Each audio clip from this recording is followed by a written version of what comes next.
الغوث أعظم الغوث صمدني الغوث نوراني شيخي عبد القادر الجيلاني خصوصا إلى جميع مشايخي ومشايخنا وجميع أستاذي وأستاذنا خصوصا إلى جميع تلاميذي خصوصا إلى شيخي Mafar Afani bin Kai Haji Abdullah khussan ila syekhi Nama Ismailullah bin Kai Haji Abdul Haq bin Mama Ahmad Satibi khussan ila syekhi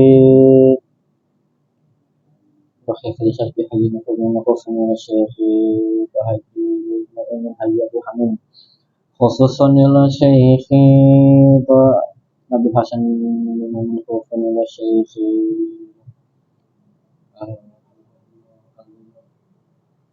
خصوصا إلى أمي سبي بنت شريعة خصوصا إلى مؤلف كتاب سكنة النجوى خصوصا إلى سيسال مسلم خصوصا إلى مؤلف كتاب سدسنا وبندني وصلهم وقرائهم ومشايخهم وأهل مدهم وحبابهم ومردهم ومحبهم وأهل سلسلاتهم والآخر منهم شاء لله لهم الفاتحة أعوذ بالله من الشيطان الرجيم بسم الله الرحمن الرحيم الحمد لله رب العالمين الرحمن الرحيم مالك يوم الدين إياك نعبد وإياك نستعين اهدنا الصراط المستقيم صراط الذين أنعمت عليهم غير المغضوب عليهم ولا الضالين Rabbi firli wa liwalidayya wa limasyayikhina amin. Bismillahirrahmanirrahim. Alhamdulillahi rabbil alamin wa bihi nasta'in ala umuri dunya waddin. Allahumma salli wa sallim wa barik ala sayyidina Muhammadin al-Fatih lima ughliqa wal khatimi lima sabaqa wan nasiril haqqi bil haqqi wal hadi ila siratikal mustaqim sallallahu alaihi wa ala alihi wa ashabihi haqqa qadarihi wa miqdarihi azim. Rabbi shrah li sadri wa yassir li amri wahlul 'uqdatam min lisani yafqahu qawli bi rahmatika ya arhamar rahimin.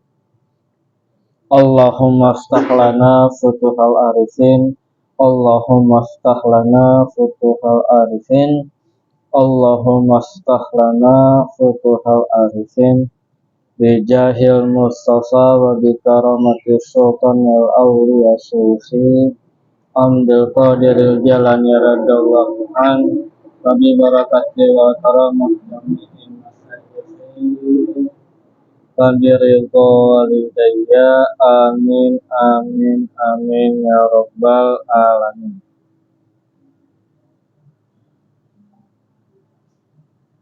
Wasadisu algorimu wahwa salah satun man tadayana linafsihi fi amrin mubahin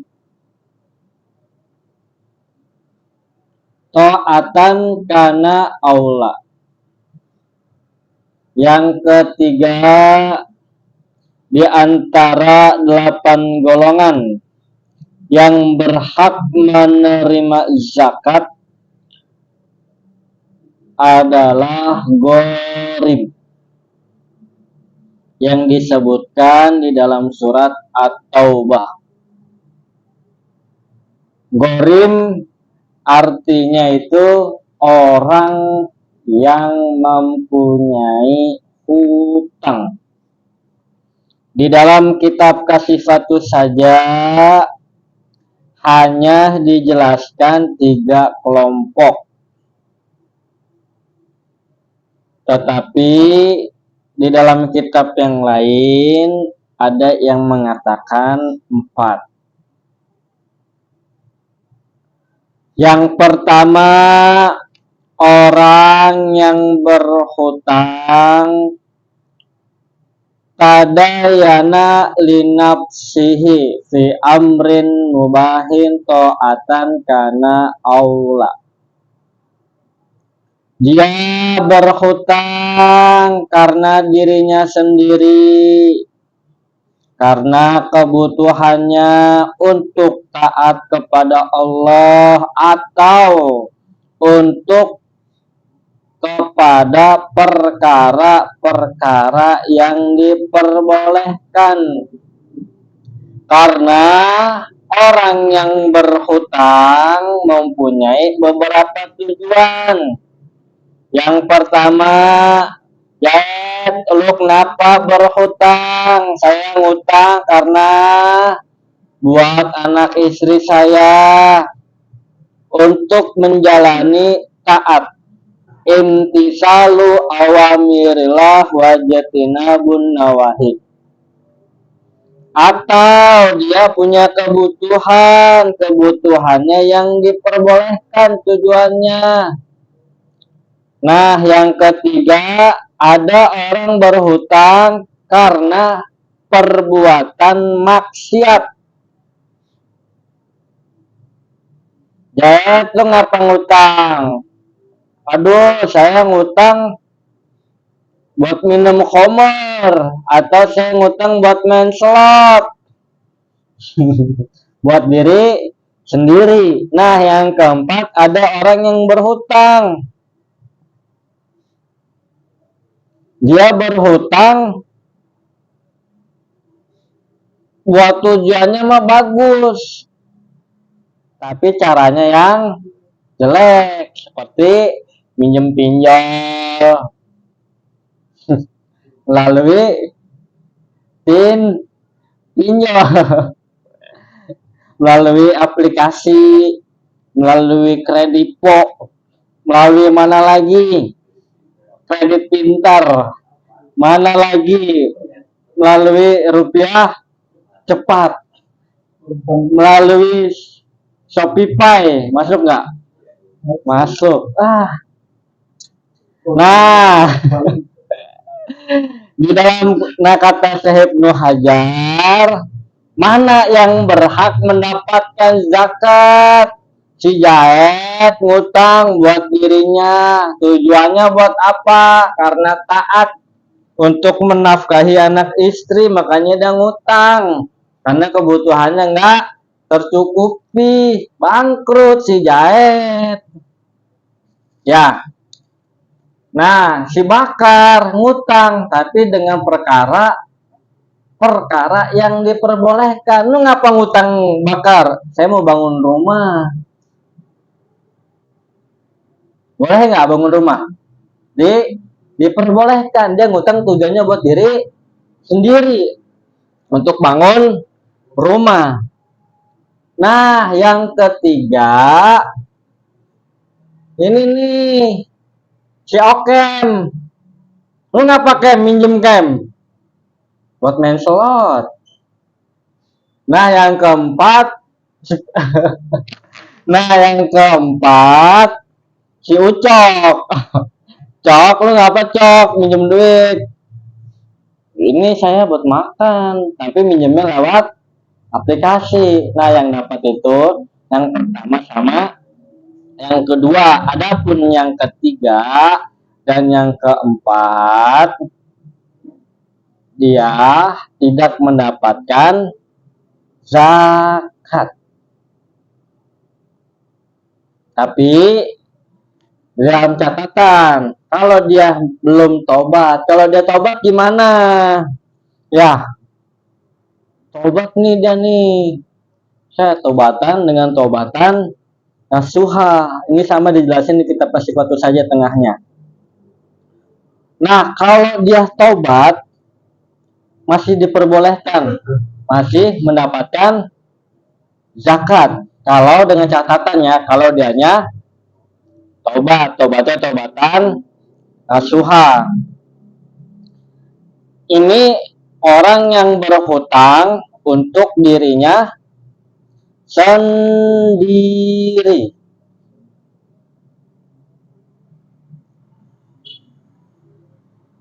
dengan satu catatan. Yang pertama, dia tidak mampu, nggak mampu membayar hutangnya. Si Jaet ngutang 50 juta. Per bulannya 3 juta. Gajinya per bulan 5 juta. Kebutuhannya 3 juta. Minus berapa? 1 juta. Kan dia gaji 5 juta. Utang per bulannya 3 juta. Kebutuhan dia 3 juta. Kalau dia bayar utang, jadi kebutuhannya berkurang. Ini pertama nih, dia nggak mampu untuk ngebayar. Atau dia mampu, tapi dalam keadaan kebutuhannya tidak tercukupi. Yang kedua, udah jatuh tempo. Kalau belum jatuh tempo, walaupun utangnya gede, walaupun dia ada kemungkinan nggak bisa bayar, dia tetap nggak dapat zakat, apapun itu bentuknya zakat, baik itu zakat fitrah ataupun zakat barang dagangan ataupun zakat emas dan perak. Dia yang ketiga ini, dia emang benar-benar butuh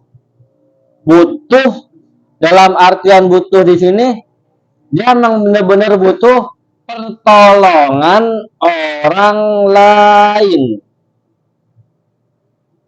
Kalau dia nggak butuh, berarti ketika dia tidak memenuhi syarat, orang tersebut tidak berhak menerima zakat.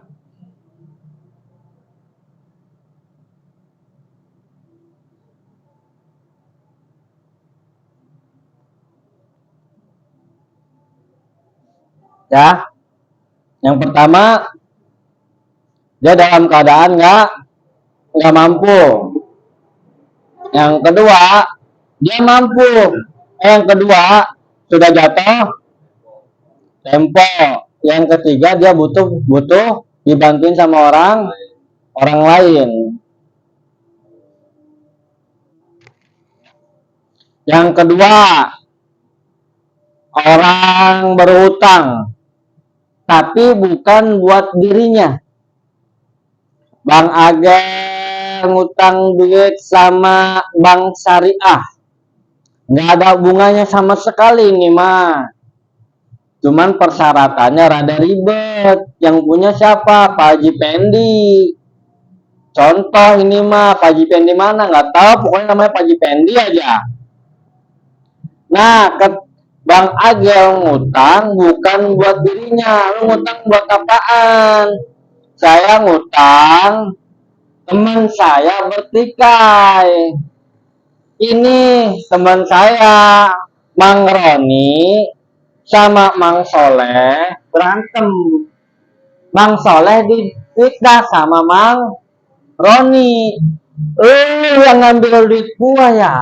Duit gua hilang 10 juta. Kagak. Itu di tas ada duit 10 juta. Ada apa lagi? Ada emas antam. Terus ada apa lagi? Ada HP iPhone. Nah, yang ada di dalam kamar cuma lu doang, kagak ada lagi. Nah, berantem nih akhirnya nih Mang Soleh sama Mang Roni. Nah, ketika Mang Soleh sama Mang Roni berantem, diketahui oleh Bang Age pengen mempersatukan kembali antara Mang Soleh dan Mang Roni. Minjem dah sama Pak Haji Pendi. Pak Haji, saya mau minjem duit berapa? 70 juta. Buat siapa? No, buat si Mang Soleh. Dia berantem, difitnah sama Mang Roni. Difitnah ngambil duitnya, ngambil emasnya, ngambil HP-nya. Nah, dikasih pinjam dengan tujuan untuk mendamaikan antara Mang Soleh sama Mang Roni. Nah, Bang Agel boleh mendapatkan zakat. Berhak menerima zakat. Bedanya sama yang nomor pertama, kalau yang pertama dia mempunyai syarat. Dia mempunyai syarat. Dia tidak mampu melunasi hutang karena kebutuhannya. Mampu mah mampu. Mampu mah mampu nih, cuman lama banget. Mau nggak mau dia bayarnya cuma 2 juta per bulan. Nah, yang kasusnya Bang Agel mah mampu buat ngelunasin utang-utangnya. Walaupun Bang Agel mampu, tetap berhak mendapatkan zakat apapun zakatnya. Baik zakat fitrah, masa zakat fitrah mau bayar pakai beras? Dijual berasnya. Zakat mal dapat Bang Agel.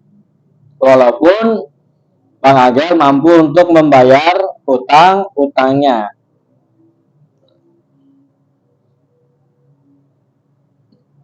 Ini beda nih yang kedua, karena dia berutang bukan buat dirinya sendiri. Ya, karena untuk orang lain. Tapi kalau Bang Agel nih, bagaimana kalau Bang Agel mendamaikan Mang Soleh sama Mang Roni dengan uang pribadi? Dapat zakat nggak? Enggak, karena nggak berhutang karena kredit pribadi, kecuali Bang Agel ngutang. Nah, yang ketiga, orang yang berhutang untuk kepentingan maslahat umum. Orang yang berhutang untuk kemaslahatan umum yang dirasakan oleh banyak orang. Orang tersebut sama mendapatkan zakat fitrah. Zakat berhak mendapatkan zakat. Mana contohnya? Mang Soleh pengen bangun masjid, atau Bang Agel pengen bikin jembatan yang bisa dilewati oleh banyak orang. Saya pengen ngutang lah. Saya ngutang dah. Ngutang kemana? Saya ngutang ke Pak Haji Pendi lagi. Boleh nggak? Boleh. Ngutang untuk kemaslahatan umum. Atau Bang Agel pengen bikin panti asuhan untuk kaum duafa, yang dimana pembangunan ini butuh biaya yang sangat besar, sampai 500 juta, sampai 600 juta, bahkan sampai ada yang 1 miliar. Nah, kalau Bang Agel mampu melunasinya, apakah berhak mendapatkan zakat? Bang Agel posisi pendapatan per bulannya 20 juta. Cicilannya 5 juta. Kebutuhannya 10 juta, sisanya 5 juta. Termasuk fakir bukan? Bukan. Termasuk miskin? Bukan, karena ada lebihnya 5 juta. Ini terbagi menjadi dua pendapat nih. Kalau pendapat yang pertama, ini hukumnya sama seperti nomor yang kedua. Walaupun Bang Agel mampu untuk melunasi utang-utangnya, yang dimana hutangnya ini untuk pemaslahatan umum, Bang Agel berhak mendapatkan zakat. Kalau pendapat kedua ini yang dijelaskan di dalam kitab Tuhfatul Muhtaj, kata Ibnu Hajar, hukumnya nggak boleh menerima zakat meskipun Bang Agel dalam keadaan kaya.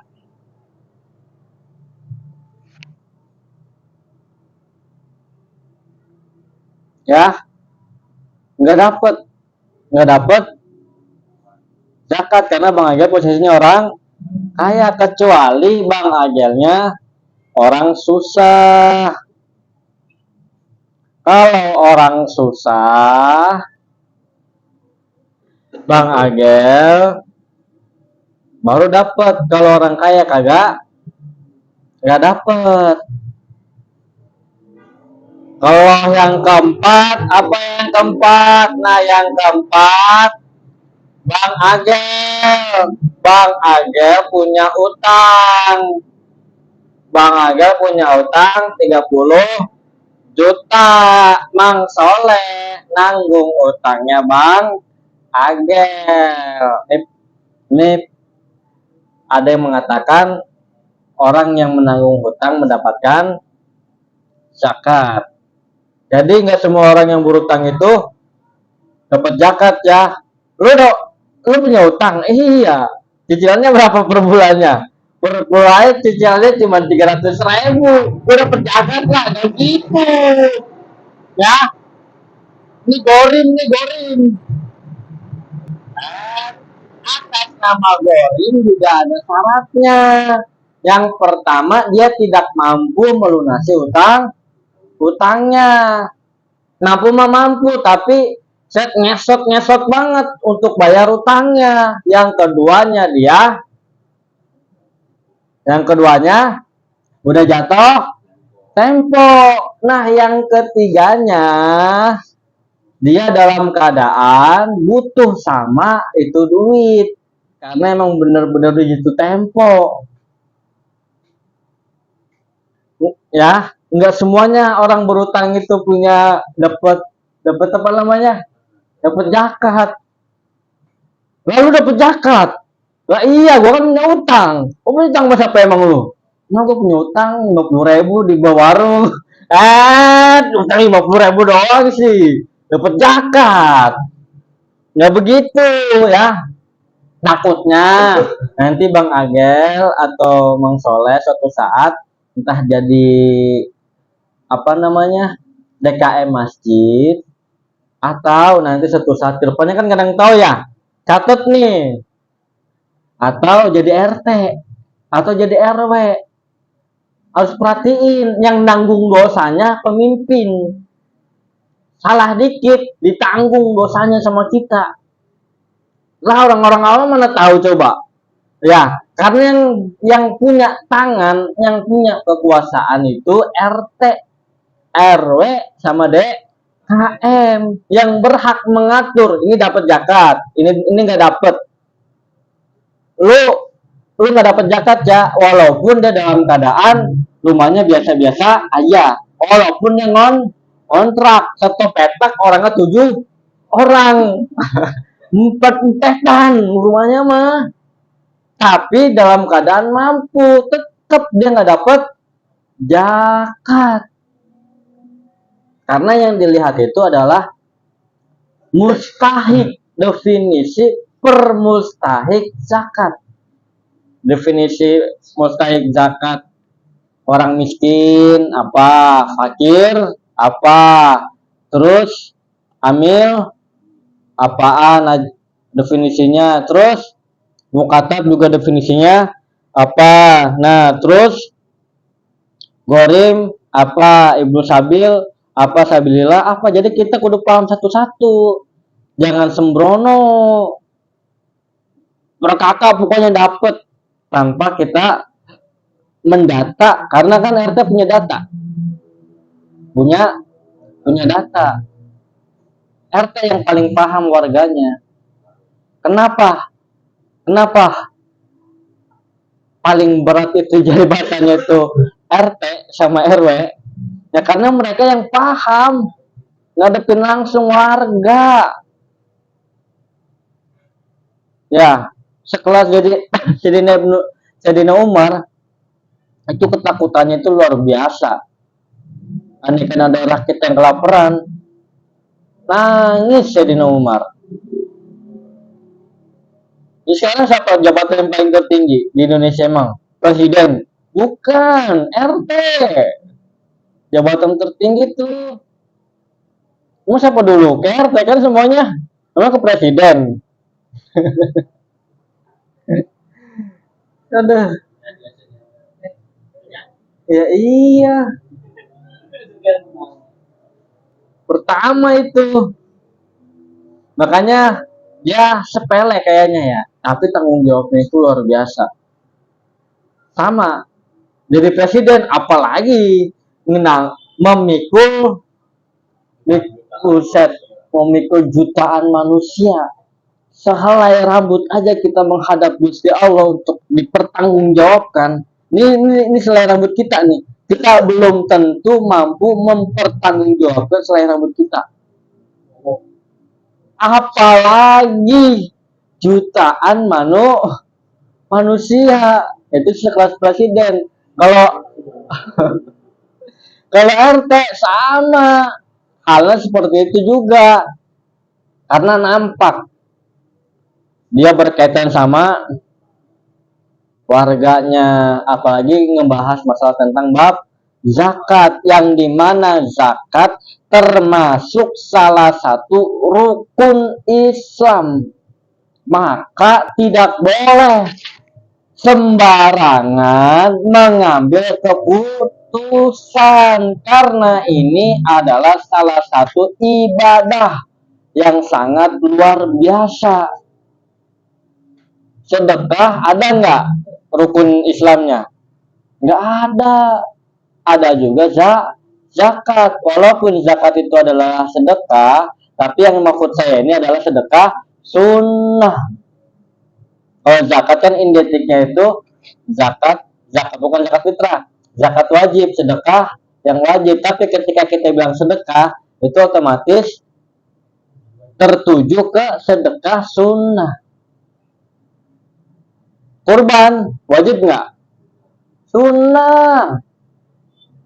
Tapi zakat termasuk salah satu rukun Islam. Karena dia termasuk rukun Islam, kita sebagai muzaki, sebagai penzakat, entah itu nanti suatu saat kita bakalan jadi orang kaya, entah itu nanti kita bakalan jadi pedagang yang sukses. Karena kan ada tuh zakat barang dagangan, Mang Soleh nih.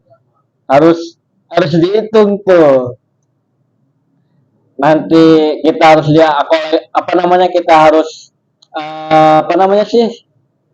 menyalurkan zakatnya kemana, berapa yang harus kita keluarkan, mana yang harus berhak menerima zakat kita. Jadi kita nggak boleh sembarangan.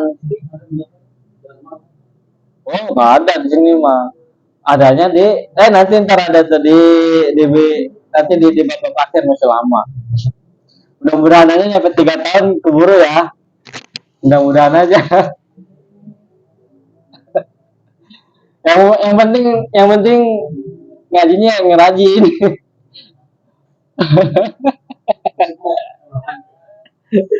Iya.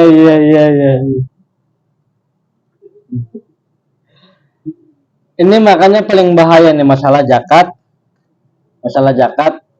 apapun itu, karena ini salah satu rukun. Ini rukun yang ketiga. Yang keempat puasa di bulan suci Ramadan. Yang ketiga nih masalah zakat, karena paling rentan. Karena zakat ini bukan hak kita, hak orang lain. Kalau kita makan, haram. Kita makan barang haram, jalankan barang haram, najis aja yang haram, najis, nempel di baju, sah nggak sholat kita? Kagak. Apalagi ada barang haram yang jadi di tubuh kita jadi daging, secuil aja. Secara hakikatnya sah, secara hakikat ataupun secara syariatnya sah nggak? Sah. Tapi secara diterima atau enggaknya nggak bakalan diterima. Ini dijelaskan di dalam kitab Sulamut Taufik. Di antara penyebab yang tidak, di antara salah satu sahnya diterimanya amal ibadah adalah menjauhi perkara-perkara makanan yang haram, harta-harta yang haram. Ketika kita makan yang haram, walaupun status ibadah kita sah, tetapi tidak diterima. Kalau pengen lebih detail lagi, ini ibadah saya diterima atau enggak, lihat di kitab Sulam Mutaufik. Karena di situ ada penjelasan-penjelasan yang dimana ada sumber-sumbernya, bahwasanya di antara perkara-perkara yang bisa ditolak oleh Allah Ta'ala, di antaranya itu adalah perkara yang haram. Maka wajar Imam Abu Hanifah, Imam Maliki, Imam Syafi'i, ketika salah satu imam yang empat itu ada salah satu warga yang kehilangan kambing. Beliau tidak makan kambing selama bertahun-tahun. Kenapa? Karena takut ada kambing yang dia beli ternyata kambing orang lain yang hilang. Saking apiknya beliau. Lah kita asal teman-temannya ya. Ini kita hanya sekedar menceritakan tentang kisah-kisah orang soleh, bukan mang soleh ya, orang soleh. Ya Allah, mana diantaranya tidak makan di pinggir jalan, makan di pasar. Itu perkara-perkara yang bisa menjatuhkan maruah, diantaranya itu makan di pinggir jalan. Buat tingkatan orang-orang soleh, bukan tingkatannya mang soleh ya. Tingkatan orang-orang soleh. Kalau kita mah ya semudah teing. Cuman aja dikit-dikit boleh mah boleh makan di pinggir jalan. Cuman kita lihat orangnya apik apa enggak nih yang jualan, bersih enggak dia cara ininya. Kan kalau sekarang mah di kayak model warung ini nih, warteg ini kan kelihatan cara nyuci sayurannya kan, ya suci atau enggak makanannya. Karena nggak sembarangan asal makan aja. Boleh kita beli makanan di luar, tapi kalau kita orang nih sebagai santri, kita lihat-lihat orangnya.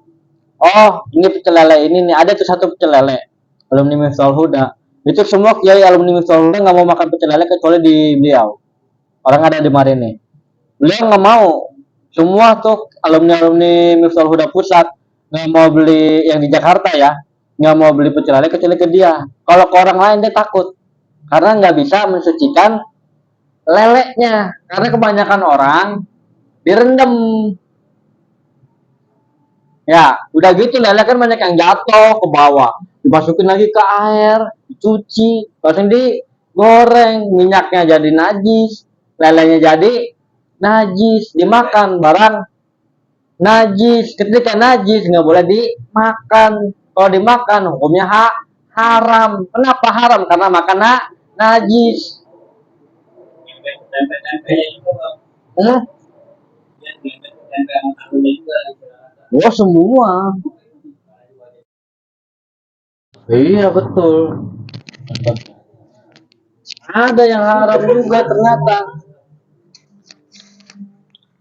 Ternyata ada yang haram juga, yaitu lele. Tapi bukan lelenya yang haram.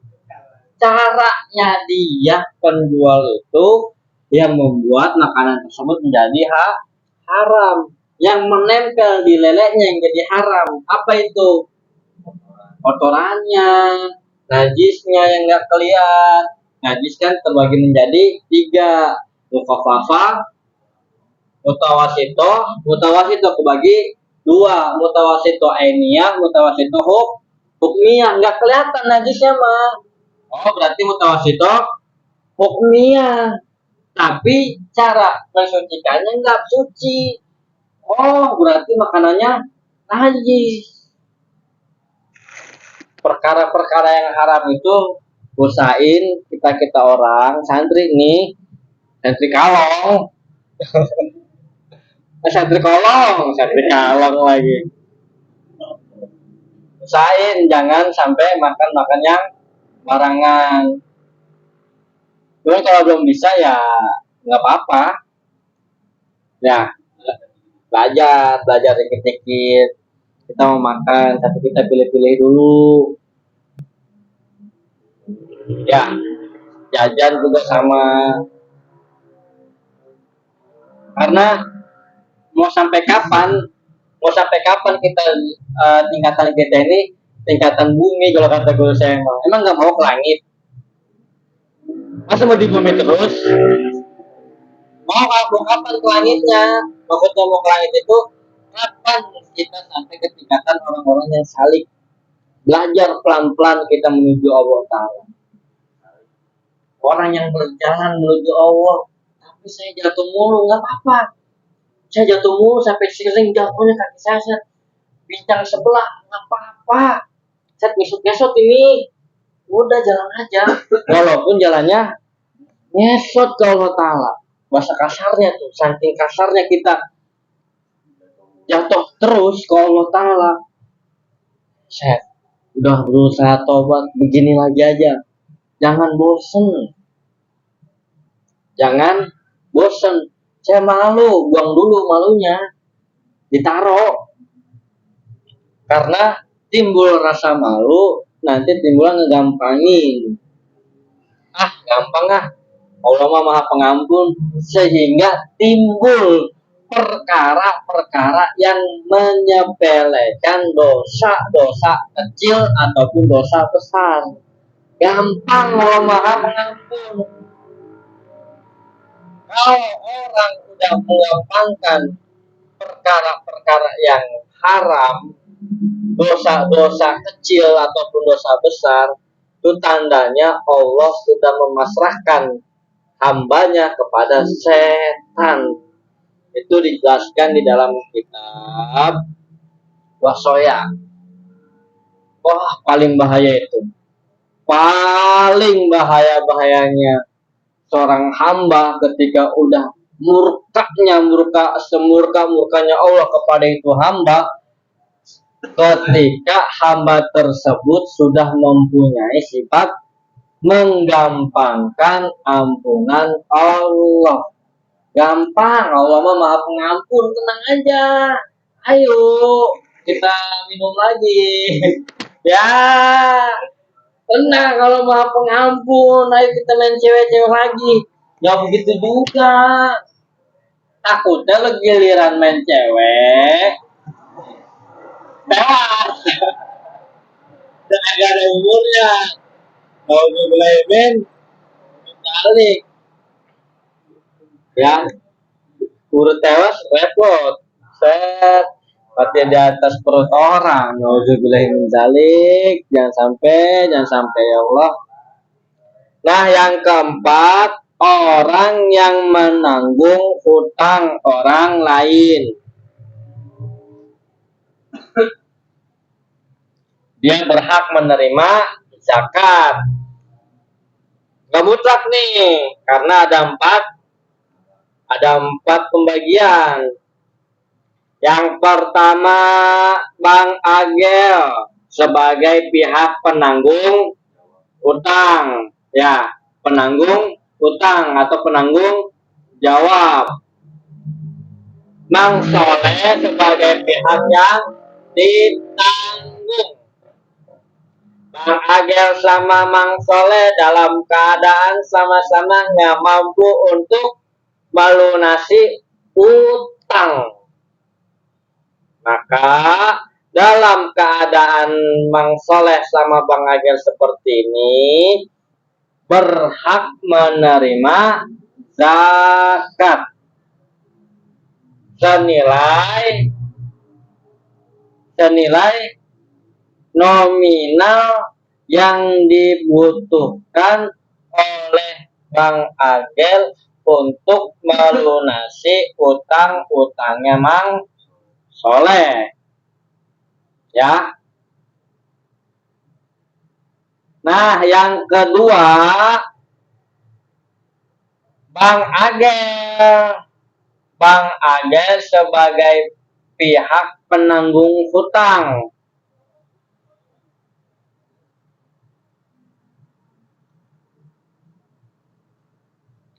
Mang Soleh sebagai yang ditanggung.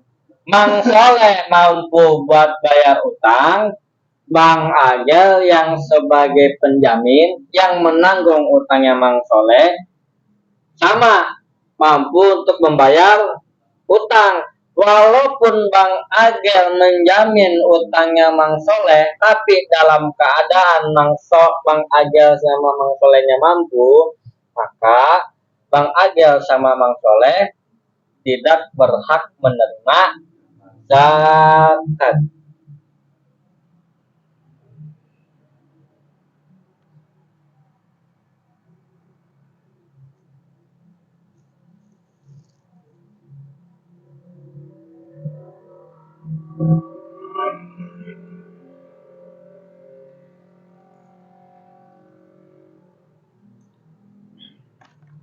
Bentar ya.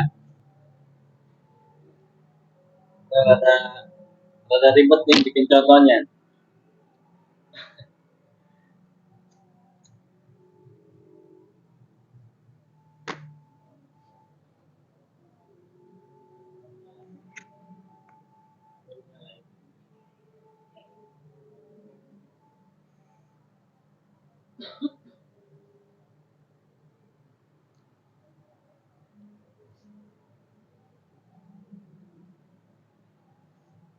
Nah, yang ketiga,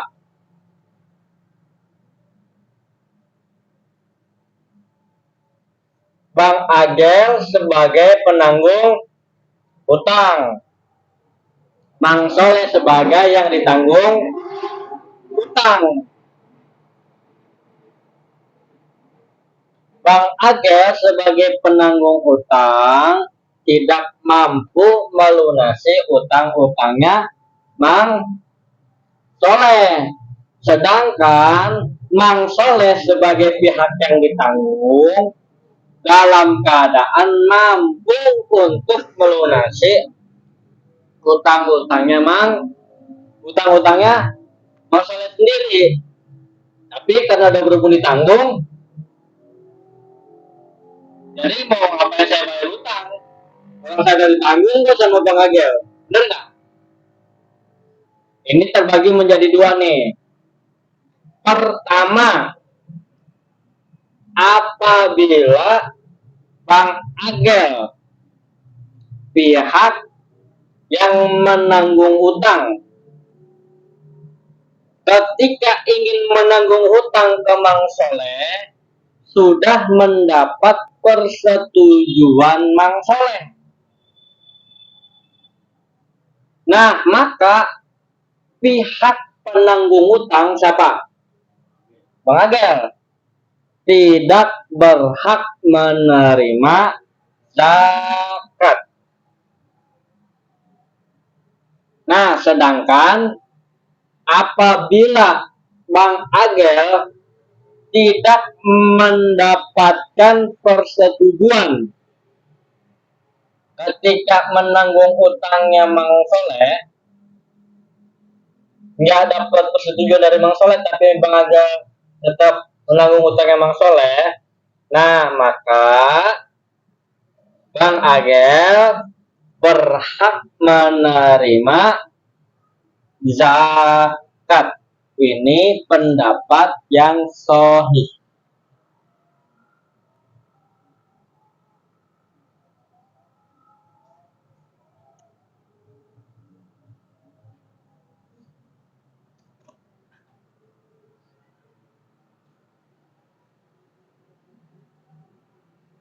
Yang keempat, dibalik ini mah Bang Agel mampu, Bang Soleh mampu.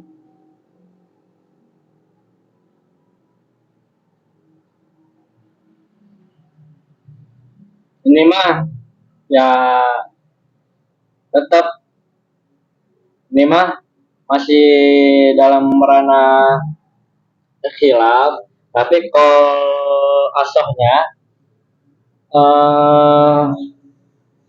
di kitab Kifayatul Akhyar pengajian nggak dapat zakat, tetap nggak dapat zakat, nggak dapat zakat apapun itu, baik zakat fitrah ataupun zakat mal.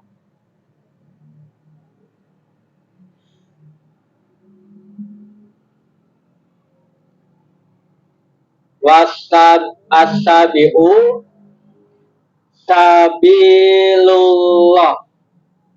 sabilillah. Sabilillah itu